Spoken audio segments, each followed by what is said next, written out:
Hey friends! I just wanted to get on here and give you an update about Connor. He went to the orthopedic doctor last week, and then yesterday he went to the ENT. So I want to give you a little update. The orthopedic doctor agreed that he thought he had had a viral infection at some point, and all of that infection went to his hip. That can happen. It's actually more common of a thing than you would believe. I had never really heard of it. And it's starting to resolve. They didn't do another scan because we just had a scan, but he believes it's starting to resolve because Connor was bent down squatting. If you know him personally, you know how he squats down all the time and just sits that way. So he was bent down squatting, and during his exam, he showed no signs of discomfort, and he's been walking, and for me, he's back to normal. So they think that has resolved. So basically, he's our PRN doctor now. We don't have to go back and see him unless there's some issues. So I love having that, though, just in case. He said that this would likely never happen again. But if it does happen again, we are going to run some more tests. And they are, I'm not going to go into great detail here because I haven't told anyone else. But they are some scary tests. And so I am just really hopeful that it doesn't happen again, because it could be something much more serious. So anyway, moving right along, we are trusting and believing that it was just this viral thing and it's no big deal and it's not going to happen again. So then yesterday we went to the ENT. Connor's ears look fabulous. That was so exciting because we've been out in the wind for Halloween and for the Buddy Walk, and so I was nervous, but it was great to know that they look good. Most of you know his ear tubes fell out probably, I don't know, 8-9 months ago. I don't know for sure. But anyway, it's around that time ago because they weren't in last time we went. So anyway, so that's that made me really nervous. One of them actually came out and I found it in some goop in his ear. But he's been doing good without them. And so Dr. Belmont said he likely won't need another set, which is very rare and unusual for those with Down syndrome. And normally, he said once he puts in a set, he has to continually put in sets, you know, when they fall out and things. And so that's very exciting. I know at one time he had so much ear trouble, I never thought we'd be able to go with tubes. I really didn't think he would ever not have tubes. So that's super exciting. He had discussed at our last appointment discharging us this time to yearly appointments, which we've never been discharged from a doctor to yearly appointments. So that was very exciting for us. You know, we used to go to Dr. Belmont every 3 months. Now we're down to every 6 months, and yearly sounds fabulous. But there was so much stuff in his ears because his ears get impacted. And I want to say on here, because I've had some questions about it, it's nothing I can clean out with a Q-tip. I clean his ears. This is so far down in. He takes a big, long metal instrument to dig out this stuff. And I know that's really gross. But, so, Dr. Belmont said we could not go to yearly appointments. We had to keep it every 6 months because if we went to yearly appointments, he would be so impacted with wax that it would likely cause some hearing loss. So we definitely won't want to do that, and we're fine with going every 6 months for him to be checked and his ears to be cleaned out. Connor does great to have his ears cleaned out. He did show a little discomfort this time, and once, I'm not going to totally describe it, but let me just say it was very large. Once he got this glob out, the end was hardened and pointy, and so when he would put in the long instrument, and he was nowhere near his eardrum with his instrument, but when he would put that in and try to pull out, it was pushing the other end into his eardrum, if that makes sense. And so he's like, that's definitely makes sense of why it was causing him discomfort. So he got that out, so that's good, because we have had appointments where he couldn't even get the stuff out. So he got that out, and that's good. So we'll still go every 6 months for him to have his ears cleaned out. Now, he did have a hearing test. Connor has come a long way with the hearing test, but he doesn't complete enough of it to pass.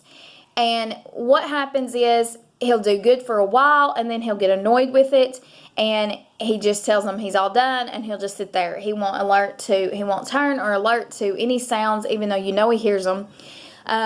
And so they can't count that as a pass. They can't just go off of what he answered. It has to be the complete test. So what he's actually attempting and answering, he's passing. And we have no doubt that he can hear. He chooses to ignore us, like most children. So he is passing what he's attempting. I want to say that. But I do want to say he's failing because he won't attempt all of it. He gets bored. And he will alert to everything she talks to him. Like he's in a soundproof booth, and she'll talk to him in each ear, and he alerts when he's still in the I'm gonna comply mood. But what he will not alert to at all is like white noise and things like that. Like if it's not her voice talking to him or a cartoon or something like that, he doesn't alert at all. And again, I think he hears it. I think he's just like, not worth my time. So they do want to do another hearing test where they sedate him. And we've had one of them before in 2017. He completely passed. That's when we knew his hearing was fine, because he wouldn't comply for the test still then while he's awake. And what they do is it's called an ABR, and it's auditory brainstem response.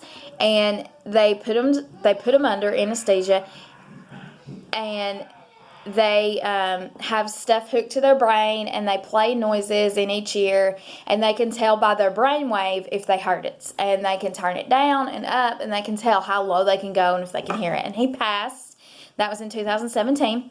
So Dr. Belmont says he does need to do another one, but me and him both agreed that we did not want him put under right now, and we did not want to do that right now, but that will get done at some point. And Dr. Belmont is the one that did his tonsils and adenoids. And if you haven't watched my video on here, it is on here. He ended up aspirating during that surgery, and he had aspiration pneumonia from that. So he had fluid in his lungs. And so since Dr. Belmont did that surgery and knew how sick he got, I think he was hesitant to put him under, even though when the mouth is not open and you're not dealing with the throat, it likely wouldn't happen from just a hearing test. But we're just on edge. We're just nervous. And that's what I love about Dr. Belmont is he will always say, this is what I think professionally. You're his mom. What do you think? And even with doing tonsils and adenoids, he's like, do you want to do it or not? And I chose to do it. And I stand behind that 100%. It was very traumatic because of the other events that happened after the surgery. But as far as the surgery, he's changed leaps and bounds. He's off lung meds. He doesn't get sick hardly ever. It's amazing. It's like a different child. It's amazing. So anyway, Dr. Belmont said, what do you think? I don't really want to put him under right now. And I'm like, I don't want to put under right now either. And so that's what we decided. We will do one in the future. The thing is, and the way Dr. Belmont explained it was, he, as his doctor, has to show proof that he can hear. And even though I say, oh, it's fine, I think he can hear, as his specialist, as his doctor, he has to be able to say, yes, he can hear, or no, he can't hear. Yes, there's a little bit of hearing loss. No, there's no hearing loss. And he said, from the amount of tests he's willing to do, I have to still fail him. I have to. And because he's failed a hearing test, I cannot say he can hear. And I have to be able to do that as his doctor. So we will have to do another sedated hearing test at some point, but we are putting that off right now. And there's another test they do. I can't remember what it's called. It's where they put something in his ear and it measures some kind of the wave or something. And he fails that every time. He's never passed that. That's nothing he has to do. It's just, it goes in his ear and it reads. And a lot of times if they fail that, it's because if they have tubes in their ears, it's because the tube has closed. But he doesn't have tubes in his ears. So likely what that is because his ear canals are so small, which is pretty common with Down syndrome, and it's just not passing. He's just not able to pass it. So that's nothing of his doing. But that's another reason, like normally if that would pass, he could be like, yeah, he's hearing good, blah, blah, blah. But that's another reason that he cannot say he's hearing adequately. And again, he thinks that he is, but he said as his doctor, I cannot go off what I think. I have to have the medical proof. So anyway, that's what's going on. And on Thursday, we see the eye doctor. I'm extremely nervous about this appointment because his eyes have been turning in and we've been trying patching, and it's just, there are times that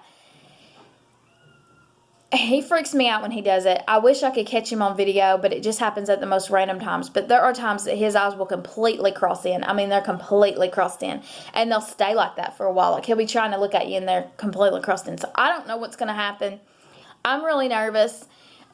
So I will let you know after that appointment what goes on and what happens. But other than that, he's doing great. He's doing wonderful. We went to the buddy walk. It was like 38 degrees. We backed to froze. He's all bundled up. I was super nervous.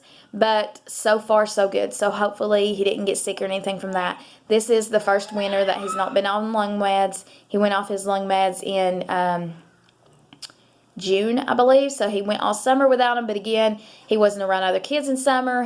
Now he's back in school. He's around kids. He's around a lot of sickness.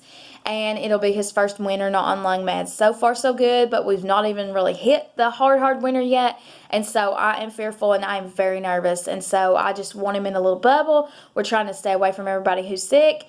And hopefully all goes well. So that is what's going on with him medically, and he's doing so good, and we're just really excited. And even though we didn't get discharged from the doctor, and that was a bummer, we're not going because there's anything wrong. There's no fluid, there's no signs of infection. He's looking really good, and we're just really excited. But we still will be going every 6 months to have his ears cleaned out because of how his ears get packed. And it's unfathomable to Dr. Belmont how fast they get packed back up. And it's just his ears produce excessive earwax. It's just, they just do. And some people's do that. It's pretty common, I think. And anyway, so that's what's going on. I just wanted to update you here. And I will let you know after the eye doctor appointment what's going on there. Bye, guys.